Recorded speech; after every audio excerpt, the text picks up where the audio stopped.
This is, there we go. Hi, Coach. Hey, guys. That hype? That's Zig. Who's that? Jay Zaglowski. Oh, that's a, well, how come, I got confused on Alex the last time and Hypel. Now I got, is that Zig? So, Coach, I've been hiding out. You all got those beards and then you don't have a lot of hair up on top, but I thought you were Hypel. we got to hide the ugly with the face. And there's, I don't know. I was telling some kids at school today, they're I don't know, being ornery and naughty, and I'm scratching my head wondering why in the world they're doing it. I said, it's your fault I'm bald because you guys make me scratch my head and wonder what in the world you're doing. Why do you do some of the things you do? Well, welcome aboard, Jay. Thank you. Sorry, I've been, I don't know. I have no excuse. Oh, that's right. You don't need to make any excuses. We're glad you're on tonight. Well, I'll be honest with you. Somehow I caught a hold of Aaron's conversation, the YouTube video, and I watched that and I messaged Chad. I'm like, all right, I got to get back. It's ridiculous. That was so, I enjoyed listening to Aaron's. Is that Kelly King? Yeah, it is, Coach. How you doing? I didn't quite recognize you, Kelly. I don't have a mullet anymore. I know. How you doing?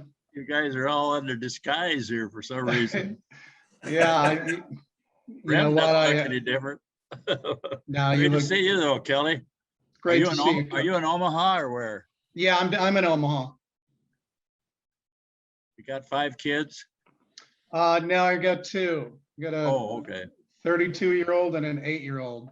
I know you were kind of planning. That's parental planning, right, or something like that. Something like that. Yeah. How's your mom and dad doing down? Are they in Canton? They're still in Canton. My dad's semi-retired. He drives bus for disabled folks in Canton. And then my mom, has been a substitute teacher for around 25 years, but she took a fall back in February and had a brain bleed, and so she's recovering, but it's been a long process. So she's doing well though. Can you tell them hi from me? And golly, wish them well. I hope she gets feeling better. Absolutely. They're pretty special people. You know that. Yeah, they're all right. Oh, come on. Oh, you're humble. Yeah. Is that Mark Wolodarski and Bruce Moeller? Welcome aboard. Good to see you. Hello, Coach. Hey, Moeller, how you doing? Good. How are you, sir? Good. That looks like Alex Rojas down at the bottom here. You tell me, doesn't Alex look a little bit like Zaglowski? Uh-oh, Alex, they're picking on us. And both of you look a lot like me. You poor souls. You will in about 20 years. Must be the hair. Yep. Yeah. Must be the hair. There's Kevin Mosier, right, Kev? Oh, that's Nick Casiello. How you doing? What's up, Chad? That's Nick. Not much. Good to see you. Good. How are you? Yeah, I can't tell. Some of you guys look so different when you get on. Hi, Nick. Good to see you, buddy. Thanks for getting on with us. Coach? No golf game tonight? Absolutely. No, we're gonna sacrifice the night to join in this thing. Absolutely. We're having a terrible sound from you. You know what it is? From me, you have a sound? I have the microphone on, I believe. There's Kevin Mosier. Tim Hypel. Hey, sir. Hello. Hi, Pastor Hype. How are you, Coach? Good. Good. You're looking good. Thanks. Where's TJ? Is he there today? I'm sorry. Is TJ with you? Yeah, he's in the other room though. They just got in, and so he's gonna kind of Is it my volume? Is it my sound that they're goofing up? No, Can you guys, It's like you're breaking up a little bit, Coach. I am? Me Yeah, I or think so. or my computer? It's probably a computer. Yeah, I got my cast off though. Yeah, let's see that. There's Ralph Duke. Hi, Ralph. Can you hear me, What's up, Ralph? Coach? Yeah, I can hear you fine. Am I cutting out now? I hear you fine. That's good. The other people's headphones or speakers. Yeah.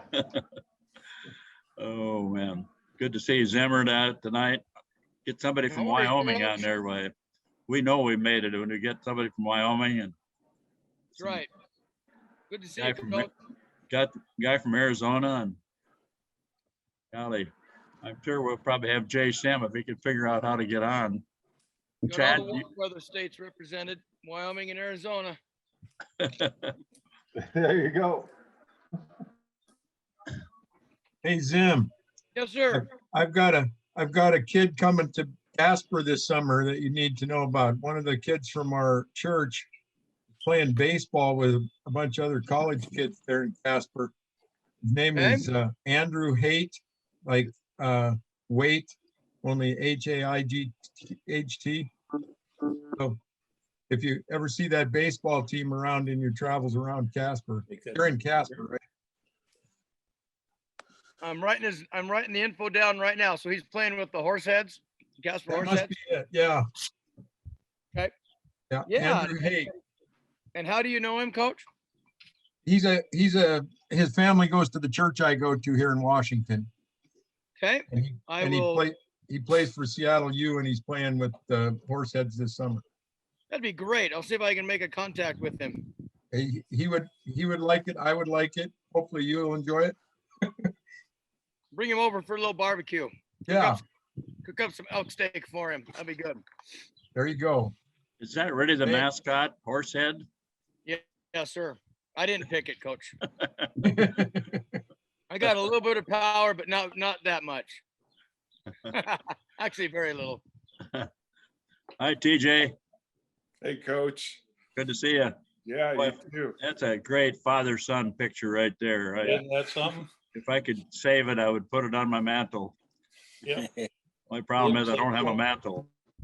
kind of look like twins, don't we, Alex? I do. Where's Alec? There's Steve.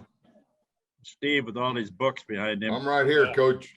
That's impressive. Much- Hey, Sim. Well, we're Hey, getting guys. people on. Steve, how you doing? Hey, Jay. Hey, how are you? How you doing? Hi, Doing Pete. good. How are you? Good. Good. You Did do you make look some like ribs for twins. supper? Huh? Did you make some ribs for supper? No, I bought a neighbor's dog. Oh. That was good hype. Yeah. Fluffy. Yeah. Rob's gotta get another Fluffy. That was my dog. I don't want you to cry, Coach. So We only got one Kevin Mosier this time. Last time we had two. Yeah. We had Susan, I think, or something like Yeah. that. Hey, Steve, how you doing, buddy? Oh, man. Is that Yeah, I Troy? kind of made a joke about coming out of the closet. And I don't know how well that went over, man. You guys took it too serious. I didn't know you were all in the closet yet. Yeah, no, just talking crap. Alex has tried to get you out of the closet in a long time. Yeah. I wouldn't choose him, that's for sure. Does everybody know everybody on his screen here now? Jay Zigalowski, you all know him? What's up, Ziggy? Hey, how you doing, Zim? Good to see you, man. You too. You're like the Facebook king, man. Yeah, whatever. I know a lot about your life by watching you enjoy life so much out there. It's awesome. Oh, it's fun. It is. You know, Right. you got to enjoy it. I love watching you, brother. Thank you, buddy. All of you remember Kelly King? Yeah. He was there was a little period of time where he was absent from our program. Yeah. His last years were when he was 29, I think. Was right, Kelly? I turned 30 my senior year. It took Take him that that long. eligibility. That's good though. Hi, Mick Lambert. Hi there, Coach. Good to see you again, man. Yeah, running a little behind, I'm a little late, but I'm here. No, we can't get you all on at the same time. Then we wouldn't be able to introduce you. I don't know. Is that Troy Baker? It is. How are you, Coach? My goodness, some of you are losing your foreheads Hey. going a little longer, a little bit, you know. Well, looks like Zagloski and you and myself are seeing the same barber. Kind of looks, you better go to a different barber. You guys look like you went to mine. Heupel. Just stick your head in here, Josh. Even my son Steve's is receding a little bit. Right. Well, this is I'm TJ's son, aiming Josh. I'm aiming toward the Bob Young comb over of the Coach, flapping in the wind. Coach, this is TJ's son, Josh. He's going to be a senior out at Faith Lutheran High School in Las Vegas this coming year. Oh, Hey wow. guys, nice to meet Awesome. TJ, how old are you now? you. I am 42. My. I'm just getting younger. I'm 35. Yeah, that's amazing. In Korean years, right? Yeah. Dynasties. I got one urgent question, TJ. Are Yeah, you ready to answer it? yeah. Do you teach gambling there in your high school? We have a hospitality class, but I don't know what's all involved in that. And it's probably dealing blackjack too as part of it. You probably teach the theology class, though, right? I just teach Spanish. Oh, okay. Yeah, They don't know whether it's theology or not, though, do they in Exactly. Spanish? we fool them. I think you should have Alex come out as a guest teacher, don't you, Woo? He'd be good at it. You would. Alex, I was telling my dad about the four guys from the Cuban baseball team that defected last week. I don't know if you heard about that. He's probably involved. Yeah, we hear it all. We hear about it. They defect all the time. There's a whole industry of getting them to defect. Yeah, There's guys, and they take them over to Central America and then they bring them over. So there's a whole industry of making money doing that. That's right. Do their families suffer if they defect then, Alex, if they stay in Cuba? Possibly could. I'm sure that the government, restricts them, probably makes it difficult for them to send money. But, where there's a necessity, there's a creativity to get to eat and get funds and do whatever needs to be done. So it's pretty messy over there right now since they've lost all their support from, the Soviets. The Chinese are trying to work their way in there. And they don't have any oil that Venezuela was giving them to them at no cost. So it's pretty much a mess right now.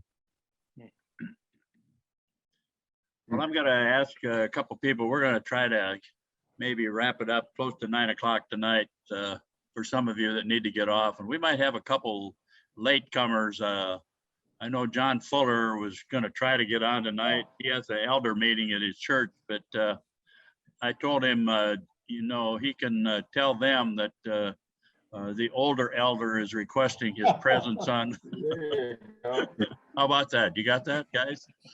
Anyway, Nick Cassiello, I'm going to start with you. Can you tell the guys a little bit about kind of how your life has come around here in the last couple of years or so? Sure. How far back you want me to go? Well, stay away from your high school days.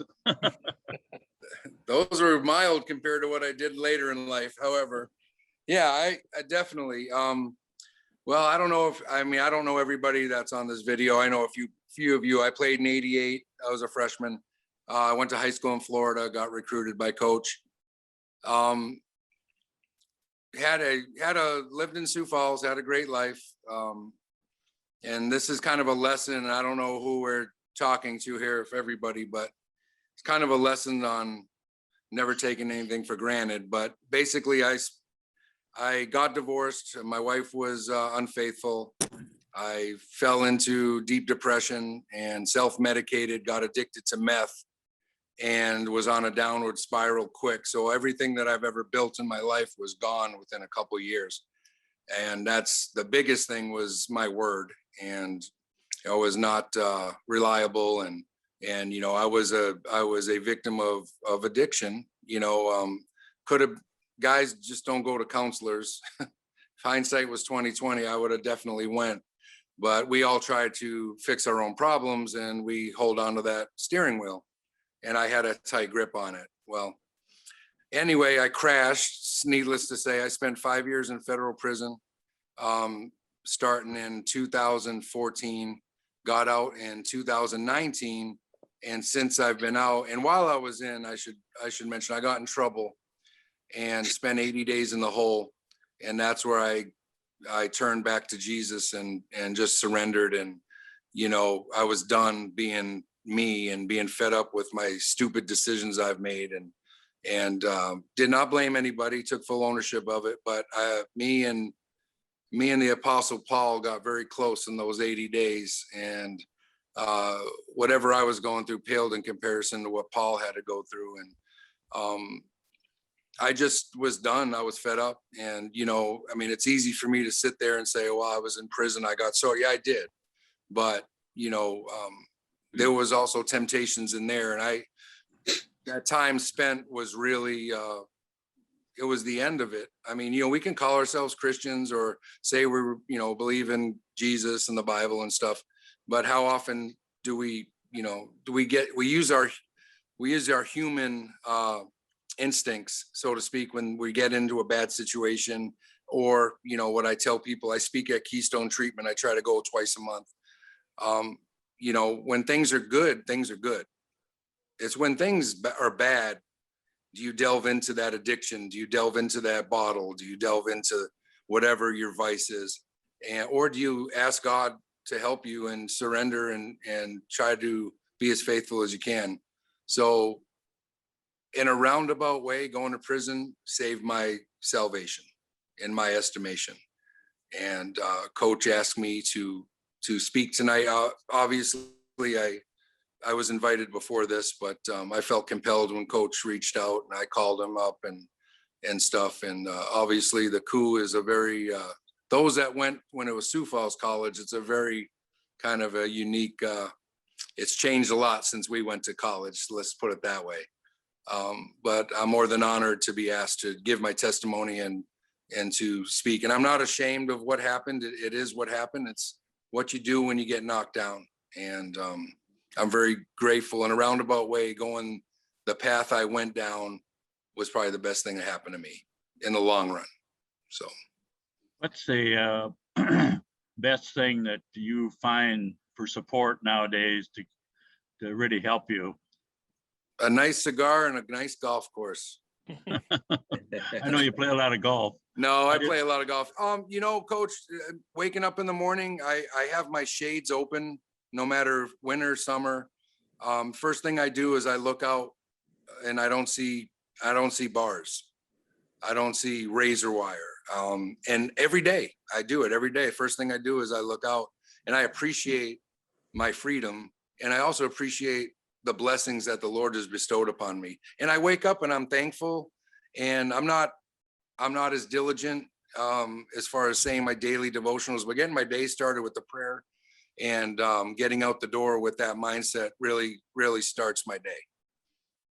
So you realize probably how many people you can influence with your testimony in the years to come? I believe the Lord has the calling for me going through this. Definitely could turn this into lemonade. What was lemons? Yes, I do. Thank you, Nick. Anybody have any questions for Nick at all, or what we got him on here?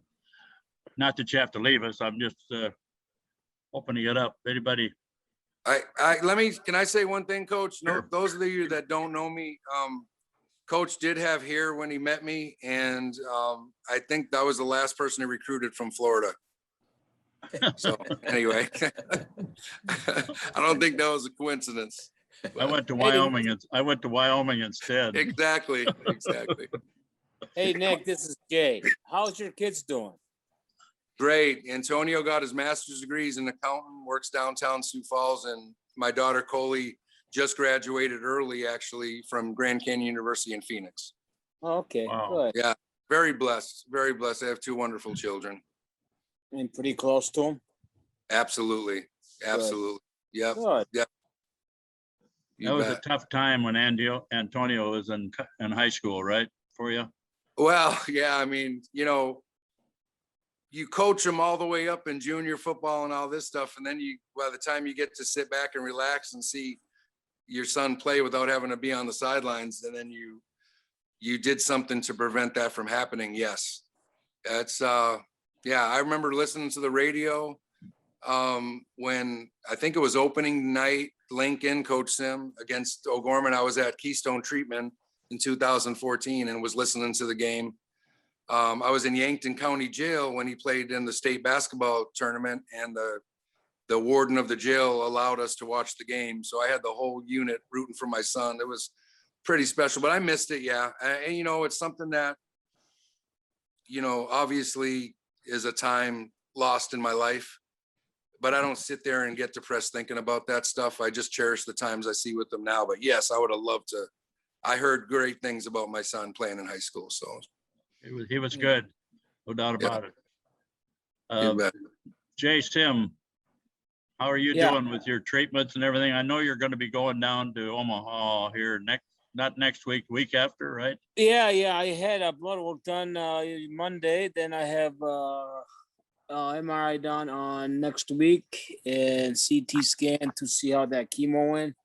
Then after that, I go down to Omaha for 5 days and do all the evaluation. Then from on, it's see what happens. And yeah, it's kind of weird that I was watching baseball last night and College World Series is on. I thought, man, it better not be the same time I'm down in Omaha. Sure enough, same week. So then I call the motel. You know how they jack the motel prices. Oh yeah. Oh, like $300 some a night. Like, you kidding me? So yeah, but rather than that, everything's so good. No, you know, I didn't heard anything bad, so it must be pretty good. And I feel very good, and still, you know, try to work out and try to stay on positive side. So yeah. All of you, Jay's got some of you that may not have heard. He's dealing with some liver cancer right now and looking for a liver transplant, possibly. And that's what he's going to Omaha for. So thanks, Jay, for updating us. Kevin Mosier, you're right there active. You got any comments, you know, things on your life, and can you give us a little assurance that things are still okay and everything for you? Yes, sir. Things are on track, and I plan on keeping it that way. You know, you were asking previously concerning about support and things like that, and it was Drexel. Anyway, you know, just I haven't been continually, you know, joining this fellowship, but you know, just sharing my story that was, you know, with the drinking and things like that. I mean, there's a lot of similarities that were being talked about already, but you know, being together, even with some of you guys I don't know that well, and I might recognize some names and things, you know, but this is actually, I think it's kind of God working in a roundabout way, you know, and not knowing exactly what plans He may have for us down the road. You know, I don't know if it keeps it exciting. You know, it sure the hell does keep it interesting. That's for sure. But something like this, I think, is a support in itself. You know, and I appreciate the story, and it's, you know, and taking full ownership is a big thing, because, you know, with the drinking that I was going through before, you know, and you know, it's like I said before last time, that it just, anything bad that has happened, it can be associated to that. And I just appreciate you guys being on like this. And I'm glad Coach reached out and nudged me in the right direction again. And I think that's very important. But I did want to say one thing to Mick. Mick, you know that Black Hills game we talked about last time when you got hit on the ground? Right. Let me tell you what, guys, when that guy turned around, he's probably about 280 and stuff like that. I have to say this. This is one of the best shots. I was going full steam ahead, man. He turned around. I caught him right in the chest with a face mask, Mick. And I was yelling at him, man. Anyway, I just wanted to share that again because I remember that distinctly. He was Those still shots I gave out instead of receiving it. Yeah, he's still dizzy from when I hit him in the head with the ball. Yeah, I know. That's what got me fired up. Yeah, your arm wasn't that strong. Now, come on, bud. But anyway, yeah, I was reminiscing back on. I mean, it took me back a little ways and stuff, a long ways actually, you know. But yeah, I just had to share that with you guys. It was a good shot, man. It was clean too, man. And man, they just laid him out. Anyway, that's all I had to say about that. Hit my quarterback, man, on the ground. Kevin, you asked somebody if we had the highlights or from the 84, 83. You know, I went through, yeah, I found that, as a matter of fact, and I was talking to Dave Anderson about it, and I went back through in my garage and I found the old tape. But you know, it's a VCR tape or VHS or whatever it might be. But I might have it digitalized down the road here. I don't know. I had to dig through some old boxes and stuff like that. But yeah, I still have it. I wondered what happened. I wondered what happened to mine. Now I know. Yeah. Was that why that box says Coach Young on it? Well, I gave it to you when you were going through recruiting. Remember? Yeah. Sending it out to pros. They wanted some film of you, and I gave you to give to them, and I don't know if I ever saw it again. Yeah. Okay. All right. Okay. Confession. I'm not accusing you. It's good for the soul. I'm glad you found it anyway. Hey, Nick, I want to say to you, buddy, though, man, I appreciate you sharing your story, man. That it means a lot to me. I mean, personally, because and I just think it's really cool. It takes strength to be able to do that. You know, that's what I was told last time too. You know, I'm not one to really, I don't talk about the really good things that have been done or I've done in life but you know, sharing, especially with a group of guys that kind of relate to your kind of lifestyle going through college, because it was Sioux Falls College when I was back in the day too, you know, and same thing with Alex and Nick, of course. But yeah, I had the warm and fuzzies, man, after you know, kind of talking a little bit about it. You know what I'm saying, Nick? So anyway, I appreciate it, man. Thanks. Hey, man, that's absolutely. It's, you know, when we're addicted, we're isolating ourselves. And sometimes it's very freeing just talking about it. So thank you. Yeah, exactly. Well, definitely, anyway, it's one of the purposes we're doing this even tonight. I just felt, you know, I think all of us have gone through some storms in life, you know, and you know, just to talk about them, I think, and get them off your chest and share them with others. We realize that other people have been through storms themselves, and sure, everybody does. And you know, Coach, though, one of the things I realize though is that like these group of guys that you have on, and it varies obviously, but we all have something in common. Well, mostly it's a lot to do with you also, and I'm sure you're aware of that. We all love you, and but we have a similar background, so these are kind of like, no matter what the age is like a peer group, and you want the respect of your peers, you know. And that's another thing that kind of pushed me a little bit, you know. And you know, you want the guys that you shared some, you know, trials and tribulations with, whether it be on the football field or whatever. But that respect, and that's something that I finally realized after all these years. You know what I'm saying? I mean, it's I guess you can never continue to stop growing. I appreciate this. Thank you, Kevin. Appreciate it. I'm going to ask Troy Baker. Troy, I asked you kind of to share some tonight. I know as all are at them, your storms were a little different than some of the others, I think, but I think you had a few challenges that you've had to come through, and I think you're definitely blessed to kind of have found a mate right now that's very special to you. And I think God has played a large, purpose for you through her, I think. So anyway, would you mind sharing some of that, Troy, with the other guys? And Oh, I'd be happy to. First of all, I'd just like to say hello to everybody. I've kind of reconnected with Chad Remington and had a great conversation with Jay Wu the other day.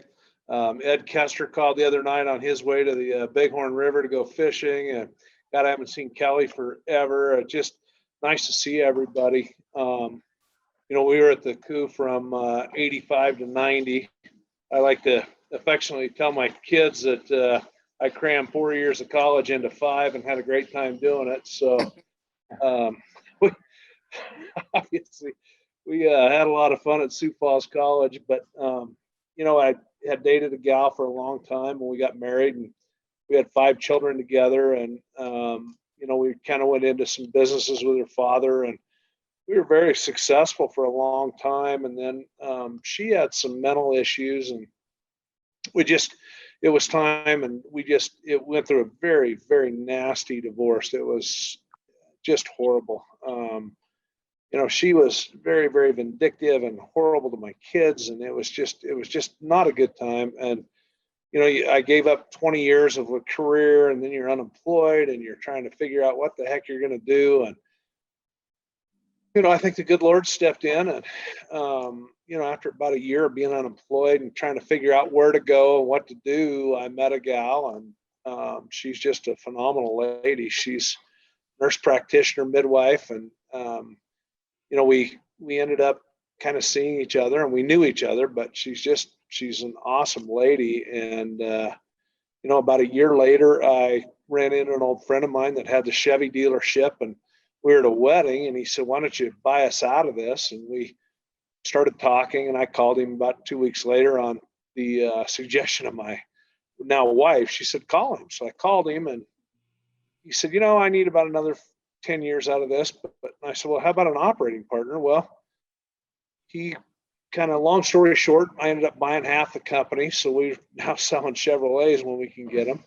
But my current wife is just a phenomenal lady. We found some, I didn't know what happiness was until we got together, and we get along really, really well. We have a lot of fun together, and she's a great human being. So, I haven't had nearly I feel amazingly blessed with my life, and haven't had a lot of trials and tribulations, but we've all got our challenges. They're all just different. And I think the good Lord stepped in and said, "Okay, it's time." When these guys talk about, getting out of bed in the morning, saying a prayer, I say a prayer every night before I go to bed. I thank the good Lord for my kids and my wife. And I thank God for, just a very blessed life. And then about 3 years ago, my ex-wife passed away. So then we ended up with my youngest is now living with us, and he's been a blessing, but it's been a challenge as well. So yeah, they're just, we've all got our challenges. There's no question. But this fellowship has been a great way to reconnect with a lot of great people, and just feel very blessed. I think the one thing I took away from Sioux Falls College was, with Keith Anderson and Coach Young, I think they're probably the two most non-judgmental people I've ever met in my life. Thank goodness. Because I think we were probably the subject of a lot of sermons on Sunday mornings at the Sioux Falls College. So, but they were always very non-judgmental, and I got to reconnect with Keith Anderson and had a great conversation with him. So for that, I'm very grateful. And Coach, I thank you for the time. But we've it's been a great life. We've all got challenges, but at the end of the day, I feel very blessed. Where did you knew your wife from previous years, did you? And then you reconnected? Is that how that happened? Well, no, not really. my daughter, my oldest daughter and Bridget's daughter, they were friends going through high school. And then I knew Bridget, we kind of got to know each other a little bit, but then she went through a very trying divorce with her husband. And then, we just kind of found each other. And I tell you, I could not be any happier right now in the relationship. A funny story is when I had Sugar Land Enterprises, we did personality tests with all of our senior management and anybody that was going to be salaried. So as Bridget and I were getting, my first wife and I did a personality test, and the guy said, "You know what? The only one that's going to win in this are the divorce attorneys. You two are absolute complete opposites, and it's never going to work." And of course, I'm hard-headed and 22, and I'm going to conquer the world. Well, he was right. So I got to be an expert in that field, just taking, I took, about 3 weeks of a master's course and did a bunch of studies. So when Bridget and I were getting a little bit serious, I told her, I said, you're going to have to take this personality test. She said, well, what if it comes back bad? I said, well, then we're done. I said, I'm not making the mistake twice, but I knew that it would come back good. Well, the guy that administered the test called me and he said, where'd you find her? I said, shared me. So, well, you will look 50 years before you'll find somebody that you'll get along with any better than this person. However, I need to tell you. I said, what's that? He goes, neither one of you has a set of brakes. So if one's jumping off a cliff, the other one's behind going, woohoo, let's go. So we've got to learn to deal with that a little bit, but it's been great. Thank you, Troy. Appreciate that. So anyway. Absolutely. And I do want to say to Kevin Mosier and Alex Rojas, I never met you guys, but your legend was alive and well when I got there in 1985. Yeah, they weren't too bad. Kevin played for me down at Maryville High School in Phoenix, and he was a godsend into our program. His senior year, here's this 6'2", 218-pound tailback that came in, and you could put him at linebacker if you wanted to. You could put him at safety, or, I put him everywhere, and he about ran the guy to death, especially when we played in the semifinals out at Sun Devil Stadium. The poor guy, we lost our other main running back that played backfield with him. He got hurt, so he couldn't play in that game. So Kevin carried the ball more than he possibly could, plus playing safety all the game. And it was a big game like that. But anyway, he came into our program. I recruited him to USF accidentally one time. So anyway, I appreciate that. Troy, any questions for Troy or Kevin, these guys? Anybody thought of something they wanted to ask them? Maybe Nick yet? I'd like to say something. Why is it a good story? What's that? I'm sorry, I didn't hear that. My internet here isn't all that great sometimes, guys. But it seems like all the stories that guys get involved with, always a woman. Story. That's the only thing I was going to say. In my stories too. So. I agree. Hey, Bake, we tried to warn you, man. I know, Zim. You know what? And I get to see Rick Zimmer about once every year on the football field, so we always grab each other. His arms are a little bigger than mine. I think he stayed on the weightlifting program a little longer than I have. Hey, I got just a quick thing to share really quick. And, first of all, those legends are alive and well because I was a freshman. Bruce and I, Moeller came in, Jay, and it was Andrew Disney, Johnny Fuller, and Kevin Mosier, and Alex Rojas. And all of us were playing scout team and just got the holy hell kicked out of us. One time, I think I dove and touched Mosier's ankle. And oh my God, you'd think I'd cut the neck of the Prince of Persia, man. I was like, don't touch his. It was awesome. Don't forget Russ Stewart in there, Zim. Oh yeah, it was phenomenal because don't forget Jeff Jackson and Messman. Mark Messman. Remember Messman? Yeah. So I think Rick, you, me, Bruce, Zig. I don't know if you were there that year, but I think the three of us played with everybody on the call tonight. Well, At one point, I think Coach Young spent all the scholarship money on the class above us, because all of us guys were 160 pounds, wondering what the hell we were doing there. And but man, we laughed every night. We just enjoyed the heck out of it. But I just wanted to share, Kevin, your story, and Bake and Jay Woo and Bobby. We went through some weird stuff, and you had pretty traumatic experience. I always make it a point that after these class, or after we meet, I have a fantastic health and anatomy class at my high school with my at-risk kids, and I share your stories. I talk about the beauty of fellowship and making memories and learning. And I asked a good friend of mine to give our commencement speech at our alternative school this year. And he's an ultra runner, and his name is Dwight Burrows. And he retired, sold everything.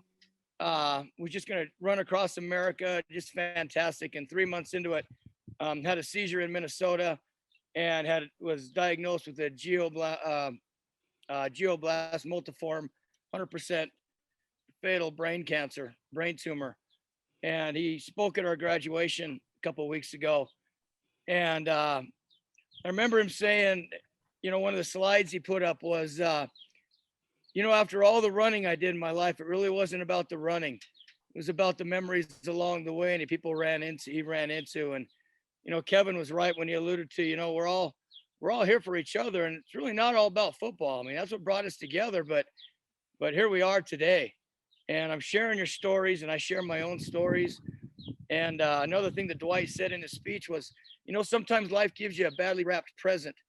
And it's what your perception is and how you deal with those setbacks in life. Yep. And I look at the men on this call and how admirably you've met, with those badly wrapped presents you were given. And it's inspirational. And I share those stories because if we don't tell those stories, they die somewhere. And there's meaning in the stories, and there's meaning behind what we do. And I'm not really that politically correct in my classroom. I talk about God all the time. I guess I'm just kind of waiting for the hammer to fall, but I'm ready for it. I've been in this 31 years. And there's just power in what you all have went through and what we've all experienced, and the fact that we're sitting here tonight. So I just wanted to share that, sometimes those badly wrapped presents, if our perspective is right, if our heart is right, if we're surrounded by people that care about us and can kind of lift us up in those times, it's worth it. It's fantastic. And I will share, Nick, I'll share your story. I didn't get to know you. I left before you had gotten there. And okay. Fantastic, brother. And I'm proud of you. And, if we're not here to lift each other up, what the hell are we doing? So right. Thanks, Coach Young, again, for all that you do. And it's not all about the football, but that's what got us there. So I just wanted to throw that in. Thank you, Rick. Appreciate that. I'm going to let my son, Steve, I know he has to leave by quarter till here. So Steve, we want to share a little bit before you have to leave here. Yeah, I don't have a lot. I've got, Zim, you kind of said a lot right there. And that was the blessing of the night to just pour that upon us. It's funny. I was about these crazy Old Testament characters like Samson and David.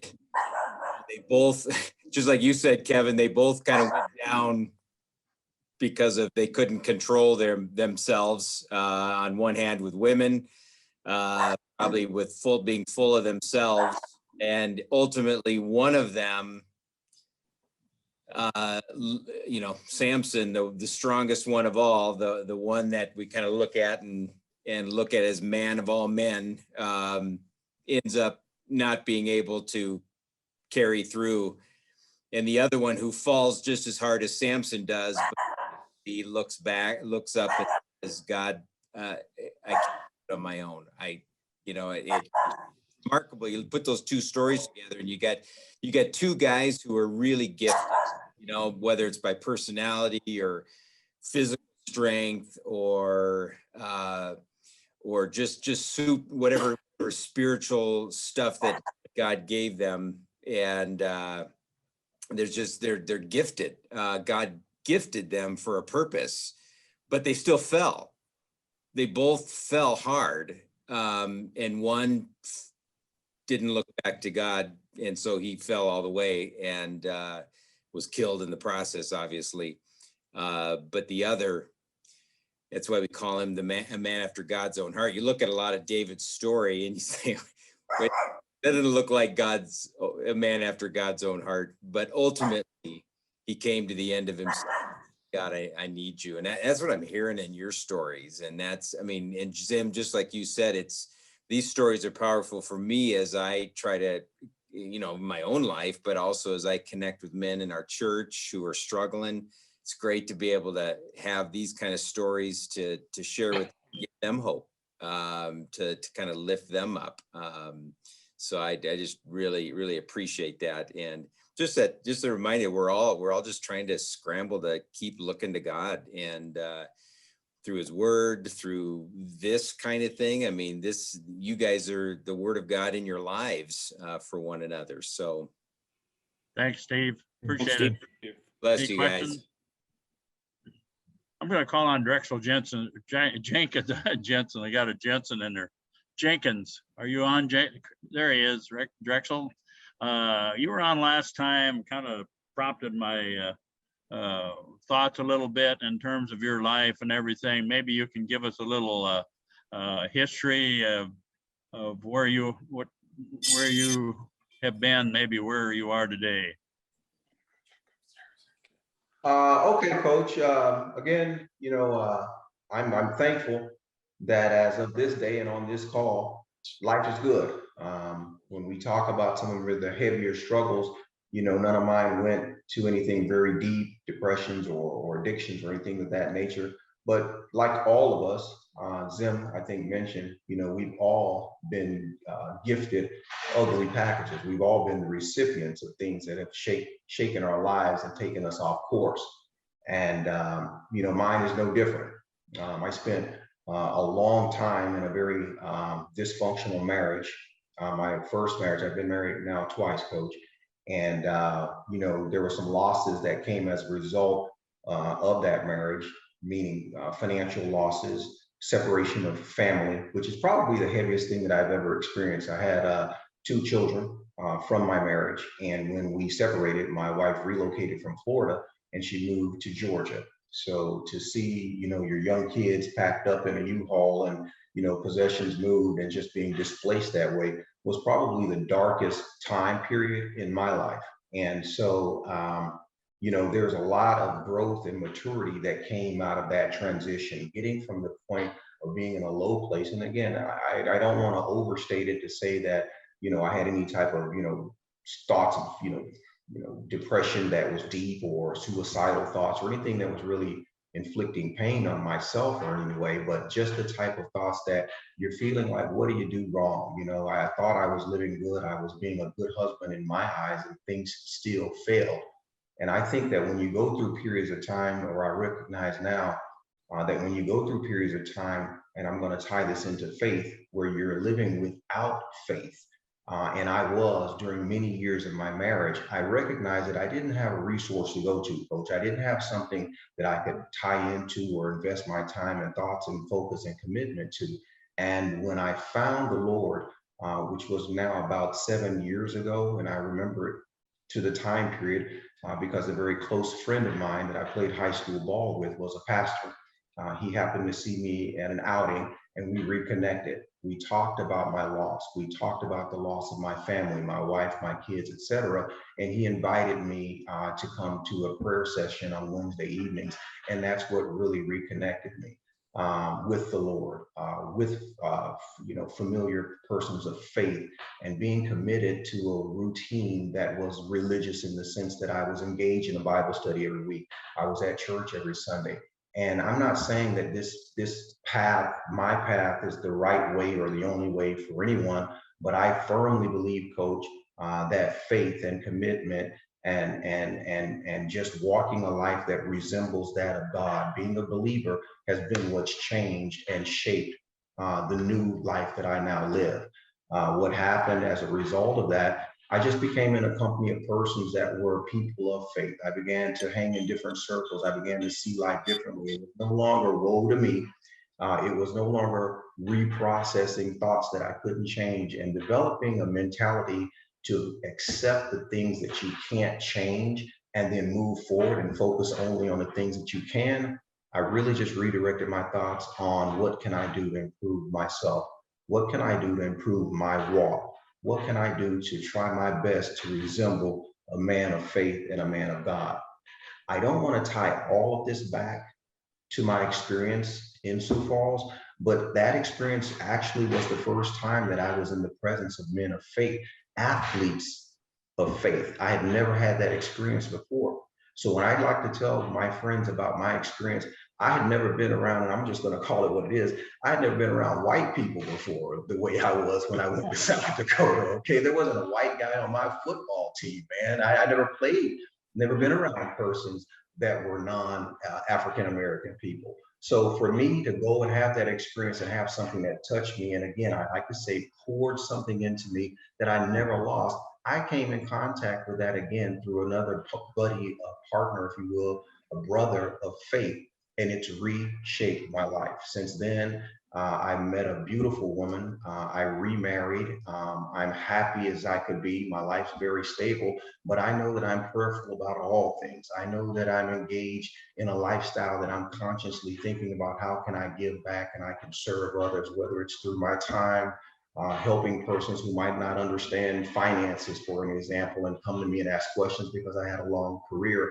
in financial services as well. So for me, a lot of what I'm finding satisfaction is in giving back and knowing that I'm doing it from the right place, meaning not expecting anything from anyone, because I've been blessed, truly blessed in so many ways that I hear other person's stories that don't resemble mine at all. For the most part, my life's been a very well-adjusted life, Coach. I just didn't, recognize the power that was in commitment until later in my life, unlike some of those that have lived a life in Christ or a life of faith for the majority of their life. Mine just kind of happened about 7 years ago. I'm glad I found it, man, and things are very well. Thank you for asking me.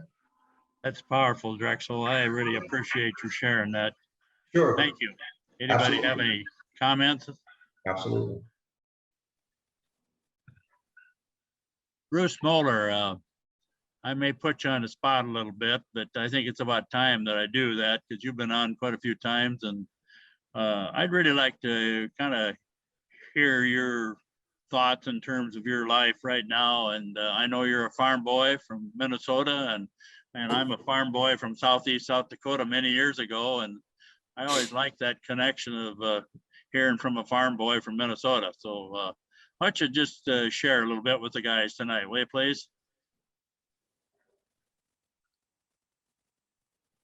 Muted. Yeah, you're kind of putting me on the spot, Coach. I know. I'm not that much of a public speaker, but a lot of the things that have been said the last couple of weeks, there's a lot of parallels and similarities to what I've gone through.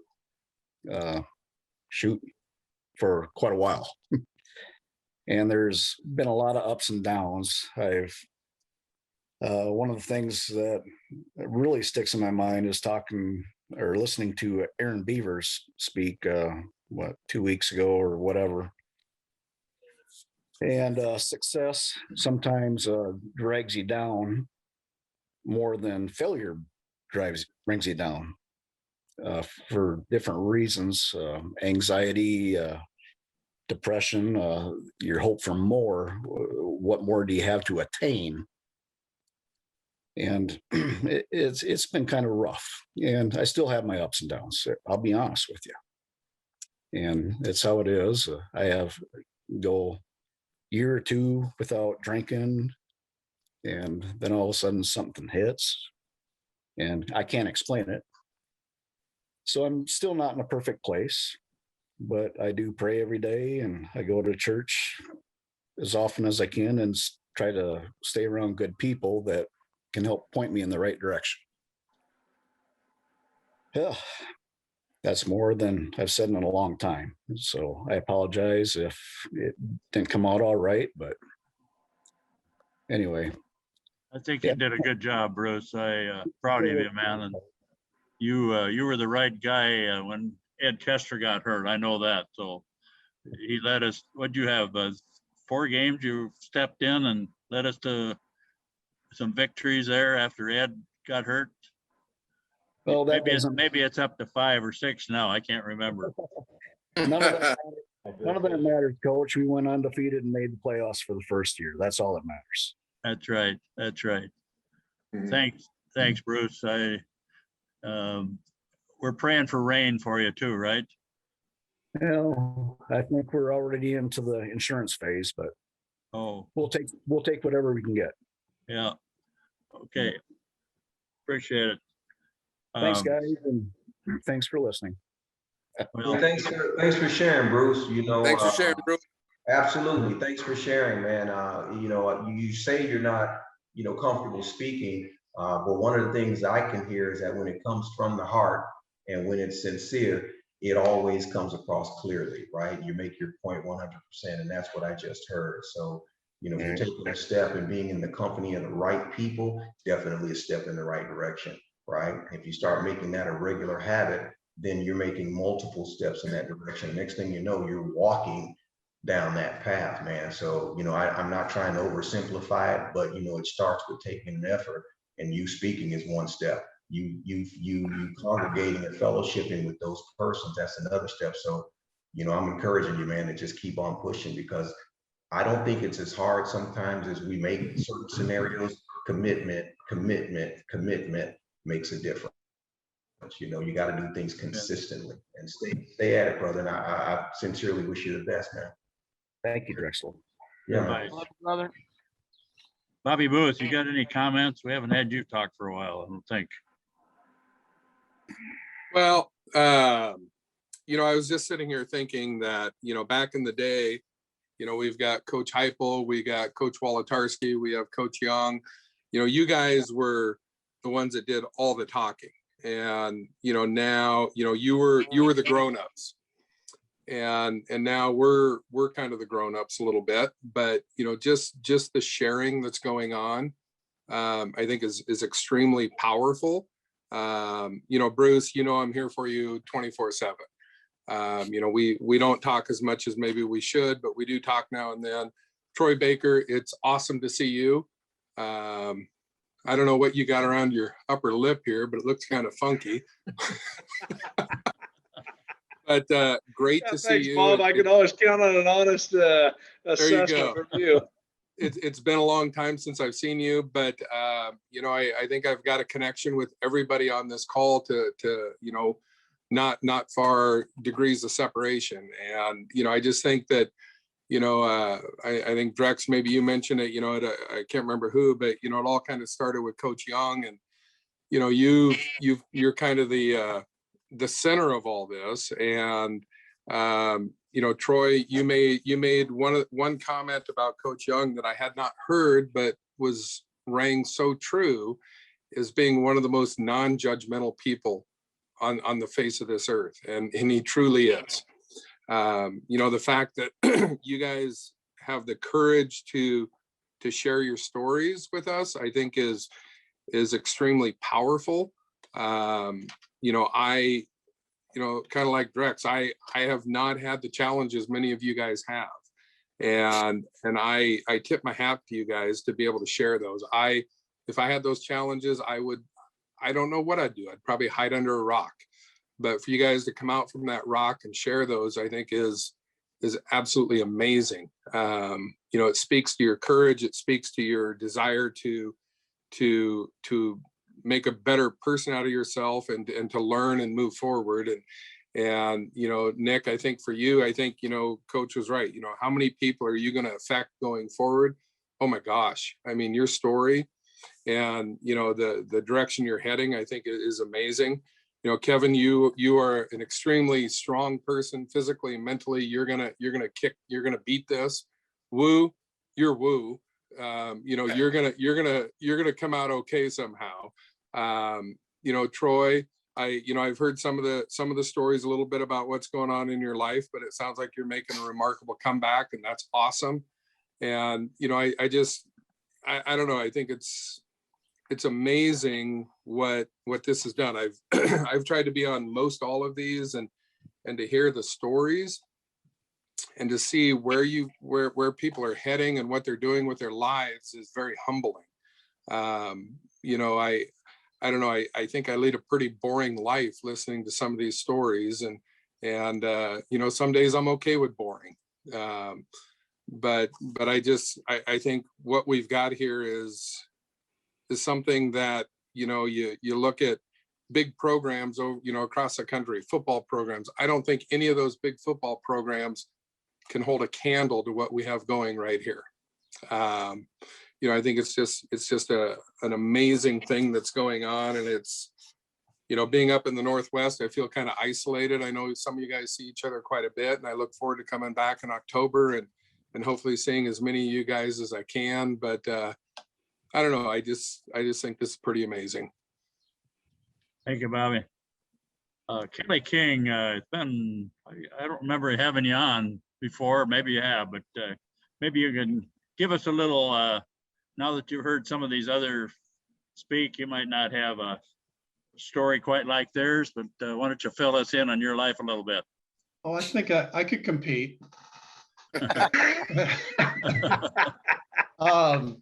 Well, I obviously blessed. For me, I had two different eras at the coup. So I was there when it was Sioux Falls College, and pretty reckless at, you know, as a 17-year-old coming in. I had a lot of fun that freshman year, but I know I disappointed myself and some others, Coach, you included in that, as far as, you know, I told you he was down there. The money that was given to me to come in, I do appreciate that. I didn't do much with that first go round, but then I did have a second opportunity to come back when it was the University of Sioux Falls in '96, and pretty good year to come back. Say hi. But yeah, and Nick, I've seen you play. Good friends with Matt Herding, and I know he was on the team at that time as well. I know my son went through a meth addiction and in and out of jail and Keystone and all that. So I know a little bit about what that's like from a parental standpoint, not necessarily from on the inside of it, but from a parent standpoint, it's difficult. I had to let my son go because his addiction, I mean, ultimately was his addiction. It giving him money wasn't helping. I know I was contributing to the addiction. So it's difficult. I'm happy for you. I'm proud of you for coming out on the other end and kind of where your life is now compared to where, you know, it was a few years back. So kudos to you on that. Do you remember when Matt brought me over to your house? I had Thanksgiving over there. We went to your house. I won't get into any details, but no, but I like back then I was kind of I was looking for you know, to have a good time all the time and not really caring, you know, how that was affecting those around me. But right. Guys, just recently, this is and I'm got my Bible sitting here. I have just, like, in the last few weeks, turned my life over to God, and I'm in Genesis right now. I'm in Genesis 21, so I'm just at the beginning of my journey, and this has been a long time coming. I really don't know how to go about this, so I figured a good place to start was to read the Bible. And I had, Coach, I'd not been on these, but I had watched them. You had Justin Jacobs on a few weeks ago, and then Aaron Beavers recently too. So I watched those on YouTube. I was just a little bit gun shy to come on, you know, and share, you know, but I know I'm headed in a good direction. And done some things in my past which I can't undo. I've had 2 failed marriages, you know, some addiction issues, gambling and some alcohol abuse and that, but nobody gets out unscathed. I think we all end up with our trials, and I'm so thankful that, you know, God is in my life now, and I've always resisted it because I thought I could do everything on my own, and because I'm stubborn and a jackass sometimes. But I wonder though, I mean, and granted, I'm at the beginning of this journey, but what scares me a lot is what if I would have continued that path and then not, you know, either pass away or have something happen where you don't have that opportunity to reconcile or to repent or to apologize to people that you've hurt. I'm thankful. There it comes now. Kelly, I just want to, I know you're started in Genesis in the Bible. You may get a little confused when you get to Leviticus and Numbers. And so I would maybe encourage you maybe to move over to the Gospels and read through the New Testament and then come back and when you're a little more prepared for the Old Testament. Well, there's some, I'm having some lineage comprehension issues. There's a lot of lineage I'm going through. Anyway, I'll let Tim Heupel tell you a little bit more. He's the pastor here, but Mick Lambert, anything you want to say to this group tonight here, Mick?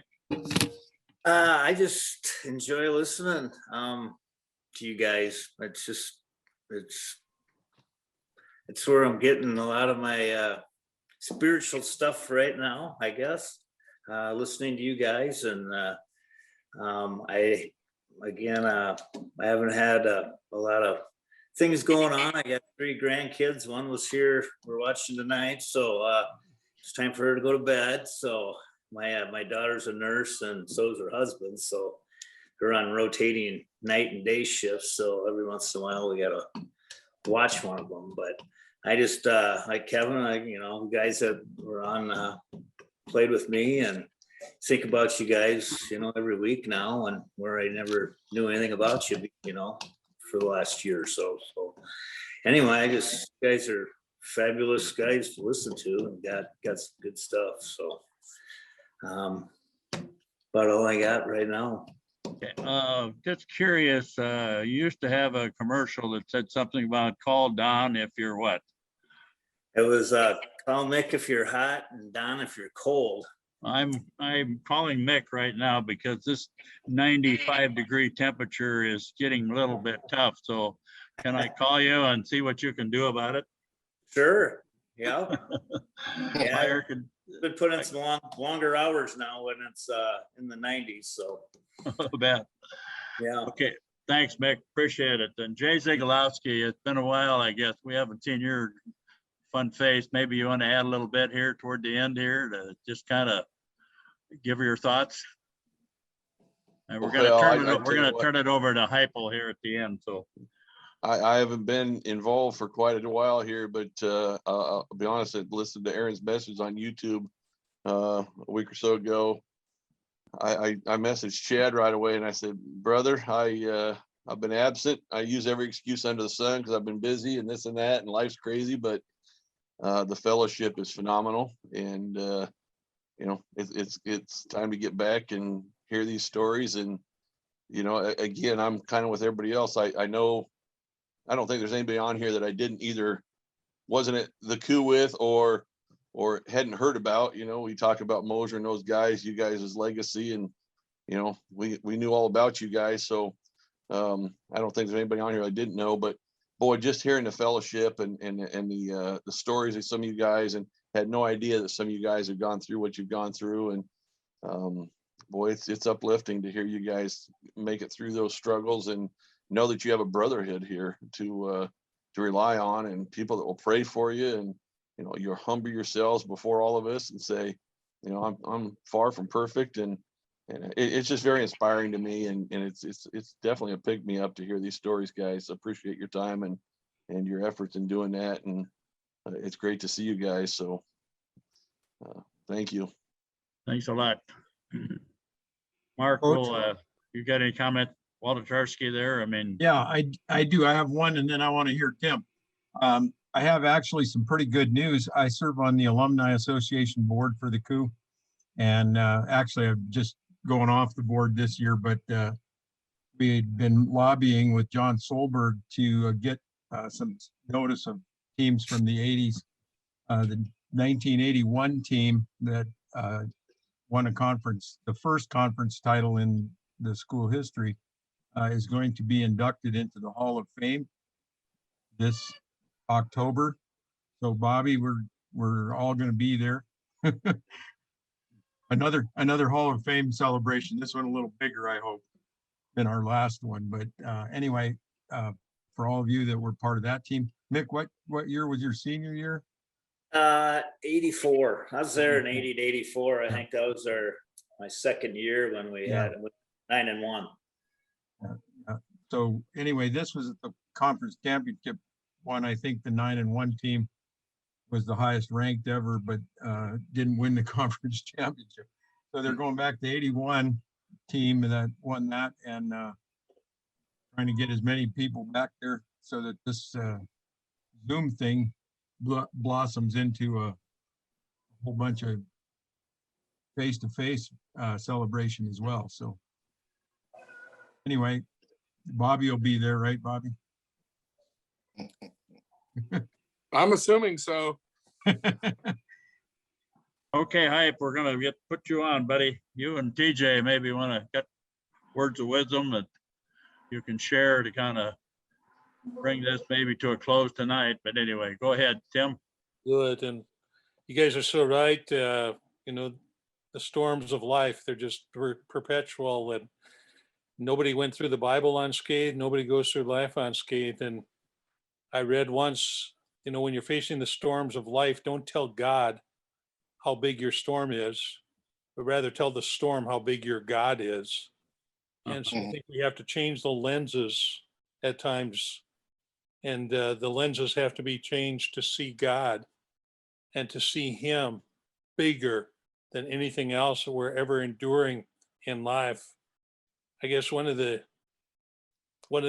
questions I ask myself so frequently is, and I don't fly that much, but we do get an opportunity about 4 times a year to go out and see TJ in Vegas. And, when I walk up to that airplane, I have to ask myself, can I trust the pilot?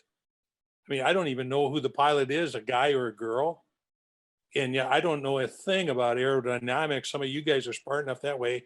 But I mean, that huge metallic thing sitting on the airport is going to go up in the sky, and it's going to go somehow that way, and it's going to land at his airport. And I have to put my trust in that this pilot knows what he's doing. This aircraft is safe to fly. And if I can trust that in an earthly way, how much more can I trust Him who pilots my life in a spiritual way? I just recently read a quote by Andy Stanley that says, you do not have to understand everything in order to believe in something. You do not have to understand everything, but so many times people want to understand, why am I going through this? Why is this happening? I always say life is a mystery to be lived, not a problem to be solved. So live the mystery. And from the mystery, God blesses messes. From the ash heaps of life, look at all, that He has brought about. And I think we just have to look at the cycle on Holy Week. It took Good Friday in order to bring about Easter. So the storms of life are Good Friday. But I tell you what, there's always Easter. And as long as there's Easter, we've got hope. I had the privilege with looking and hearing your story, Nick. I had the privilege while I was in Omaha to teach at the Douglas County Jail. They had, I think, 25 cell block units, and one cell block unit in a county jail they allow for spiritual growth and development. It's called the God mod. And you have to make a commitment to be growing in a relationship with Jesus Christ in order to be in that mod. So for 14 years, I had the privilege of hearing those stories about being in prison, being in jail, has been the greatest blessing I've ever experienced in life. And I honor guys who can make that kind of vision, who can flip the lenses and see that this horrible situation has turned out to be a blessing. But that's what God's always about. Bless the messes. Amen. Amen for you doing that. Those guys need it. Thank you, Tim. TJ, you want to add anything to your dad's message there? I don't think there's anything to add. Just a little humorous point there. We were coming back from Florida and we got stuck down in Omaha. Remember that blizzard down there, Tim? And I called Tim and he said, you know, I'm in prison. Of course, I got a little worried, a little concerned, you know. I mean, what you do now, Tim? I didn't know. Maybe you stepped out of line down there or something. But boy, I tell you, what I found out you were doing, that's tremendous. So anyway, thank you. I was hanging around with Sid. That's what got me there. Chad Remington, you've talked to, you know, you've been a silent guy tonight. I know you got a ton of work to do ahead of you, but I'm sure you didn't mind, you know, taking an hour out to listen to this tonight. But we've kind of thought about a future date, maybe to have our one team fellowship again on a Thursday night. Can you kind of give me your thoughts on that? Yeah, we've actually kicked around a couple things for the summer. We've thought we're going to continue it either way.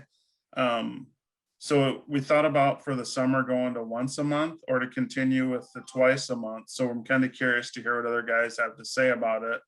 And then if a Tuesday or a Thursday works better. So that's kind of where we're at with it. I am in favor of doing it twice a month, like we have been every 2 weeks. I just get a lot out of this. I enjoy seeing everybody.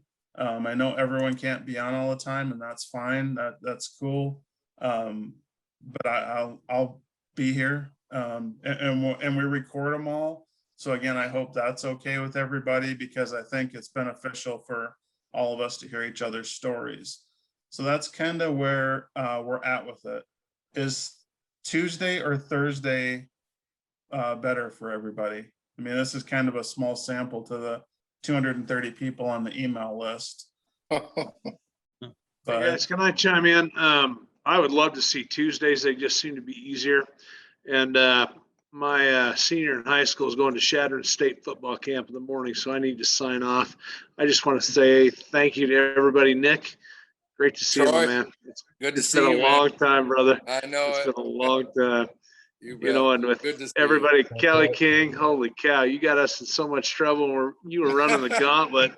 We threw the football at you, you sprained your ankle. Well, that ruined the gauntlet at Sioux Falls College for the rest of everybody. I think that I was the last one that went through, I think. You were the last one, and we all ran, and I think we must have ran 30, 40 sprints because of that. You guys said, I think you had to do up downs, and I think Coach was a little bit angry, but very angry. I apologize. You know, if I would have had a little bit more muscle on me, I might have made it through there, but you did well, man. Great to see you. To Chad Remington, thanks for everything, buddy. I hope your wife's doing well. And Zim, I can't wait to see you on the football field this fall, buddy. Good to see you, You guys brother. all take care. God bless everybody, and have a great evening. See you, Troy. Take care, mate. Thank you, Troy. Just a thought I had tonight. Most of the guys here were pretty much from the 80s, I think, or had years in the 80s. And I just feel a desire to carry a group of guys like you guys tonight. And I don't want to alienate our group from the ones from the 90s and so forth, and all of a sudden we turn it into just a group from the 80s. But what happened tonight, I think, is exactly what we want to happen. We've got, as you've heard, share, we need to have this close, intimate fellowship, I believe. And I'm thinking like 2 weeks from tonight, I might just have Chad, I don't know, what would that date be, Chad? That'd be the 22nd. Okay, but that may conflict with the one team fellowship, but I would like the bigger group, you know, too. I mean, I think it's two different, I mean, a lot of you will be on both of them maybe, but I just, what happened tonight, I think, you know, touched me, maybe the Holy Spirit, whatever it was, but just made me think about, once again, Tony Evans, the black pastor from Dallas, Texas, that, you know, called it, he had a series called Kingdom Men Rising, and they've heard me use that expression, and it kind of fits our group right now that, you know, we got the kingdom men here, and you're all coming out of, you know, and making some spiritual steps forward. And I really feel like we need each other in a little deeper, intimate relationship. And so I would like to do this again 2 weeks from tonight, and whoever in this group, and it primarily will be what the ones that are on tonight. And we'll probably refer to it as the Kingdom Men Rising group, okay? Or Kingdom Men Rising. Does that sound all right to you guys? That Kingdom Men? But I listened to Tony Evans talk about it, and boy, he makes you really obligated as a, let's get men to be kingdom men again. And that's what his message is all about. And I think each one of you on tonight can identify with that we all, I think, want to become kingdom men, and we'll help each other. We'll rise up because we're going to support each other. And I look at Kevin Mosier on there. God, I love that guy and what he did for me in high school coaching, and what he did for us in USF, and then Jay Sim. I mean, these guys are going through some rough times right now. I mean, with health and, you know, just getting through and building new relationships, I think. And this group it's one of the blessings I think of the Zoom, of the COVID. We wouldn't have been probably doing this at all if it wasn't from the COVID. So when we look at things, there's some good things that come out of some bad things. And I think all things work together for good for those who love God and are called to get it according to his purpose. And I just am so appreciative of you guys, and how I can see each one of you continuing to expand, you know, with people that you're working with. And it gives you courage when you hear other guys talk, and when you go out into your own areas of work and so forth, and you get to talking to people, and pretty soon you find out that your world, all of a sudden, a world of friendships and relationships, continue to grow. And I think that's the greatest commandment, you know, is love the Lord your God with all your heart, soul, and mind, and love your neighbor as yourself. And I think that's what you guys are doing tonight, is expressing your love for each other. So anyway, that's my sermon for tonight. Okay, so I feel really strong about maybe getting out again, and I'll probably put this group in kind of a Kingdom Rising group, but you'll all be on the one team fellowship on the what is that date again? The 29th? Yeah, the Thursday is the 24th, and Tuesday is the 22nd. I guess that's kind of close, but I don't know. I would like to keep this group kind of, and then we'll go ahead with the larger one on Thursday, maybe. Is that okay or not? That's fine. Okay. Tuesday works for me, that's for sure. I think that's awesome. I think, you know, there's some special connections with this group. I think that it's neat to hear from the larger group, you know, people I don't have a history with. It's fun to hear their stories, but I've got some, you know, personal connections to a lot of people on this Zoom meeting right now. And I would like to see this through and be there for anyone who needs it. How do you feel, Nick Casiello? Can you? This is nice to see some familiar faces and also some familiar names. Kevin, I don't know if you know this, but I went to high school with Mike Futrell, and he used to speak highly of you. I'm not going to repeat everything he said, but it sounded like you guys had a lot of fun. But no, just to kind of connect and see some of the faces to the stories, and hearing about you and some of the other guys. I met Russ when I was 16 years old. I was like, oh my, that's what Conan looks like. But I heard the stories. I went up there in '88 as a freshman, and met some really, Bobby, a lot of just guys, Troy, obviously, see Bruce, so this is kind of a special night. And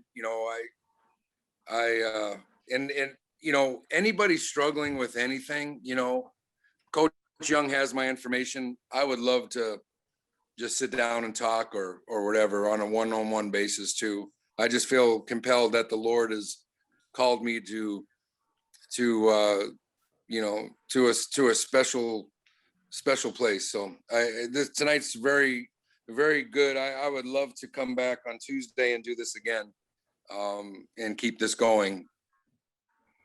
One thing, you guys, I know Coach Young's a big part of this. He's the spearhead of this. He is the part of this. Yep. Understand though that none of this would be happening without Chad, and Chad's going to downplay it and say, "Oh, it's my pleasure, and I love reconnecting with everybody." But Chad, thank you. You've got your own business, you've got things to do, but my gosh, thank you for all your efforts in putting this together. Yeah, it's my pleasure, man. I love all you guys. We all chewed on a lot of the same dirt, and we all bled. And now we all get to help each other and lift each other up. There is no greater calling. Thank you, Chad. Amy's a big part of his life too. They were out here and did all kinds of work for me last week, and he was helping me plant trees a while back, and I can't remember. He's done so many different things that appreciate it. Thanks, Amy, for doing that. Hey, I have a question for you guys. Is there a harder piece of turf in the world than Campus Park when we had a practice there? Well, why do you think you got so darn tough? You guys, we didn't have that lush carpet. You bounced off of the ground there. That's funny. The offense doesn't know what that field is. Oh, we sure do. Oh, that's so funny. Okay, guys, thanks for being on tonight. I sure appreciate it. And Chad, once again, I do appreciate it too. Thanks for taking the time and kind of adjusting your schedule to be on tonight and to arrange this. I think we all felt like the Holy Spirit was really at work, and people were on. And there's some guys too. I know John Fuller wants to be on with us, but he's so involved with his church and leading that church over there in Iowa, man. But Dave Anderson texted me tonight too, and he was another one that he had family obligations tonight, but he wants to be a part of it. So those two guys in particular I can think of. So all right, well, I'll let you all go. Good night, guys. Thanks, Coach. See you. Love you all, man. Hey, see you guys. Love you guys. Cool it down, will you, Mick? Yeah, really. I feel like I'm in Arizona. Take care, everyone. Love you guys. See you guys. Take care. Yep.